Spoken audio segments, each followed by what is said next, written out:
हम मुन्नी झा आ एक बहुत सुंदर परिछन गीत सुना रहल छी और ई मजाकिया गीत है। सुनियो, ई गीत सुनकर बहुत हंसी लागत अहूँ सबके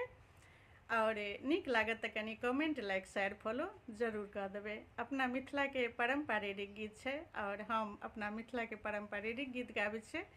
त कनी सपोर्ट करियो सब गोटा और सुनू ई परिछन गीत। परिछनी चलू हे बड़िए लेखिन खरीद का, परिछनी चलू हे बड़िए लेखिन खरीद का, देखनी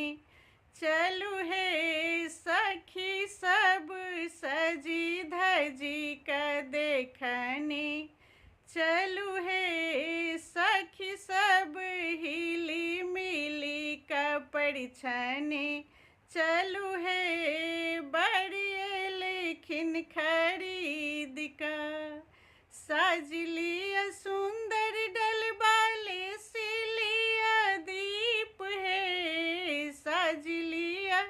सुंदर डलबाले सिलिया दीप है, परिछनी चलू है बड़िए लेखिन खरीद का, परिछनी चलू है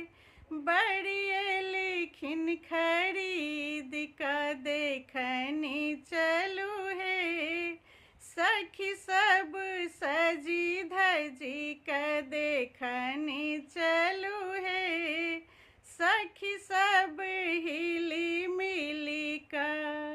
दूध के दाम दुल्हा अहाँ के बाबूजी असूल लानी, दूध के दाम दुल्हा अहाँ के बाबूजी असूल लानी, जाऊँ किछु बजता दुल्हा अहाँ के बाबूजी, जाऊँ किछु बजता दुल्हा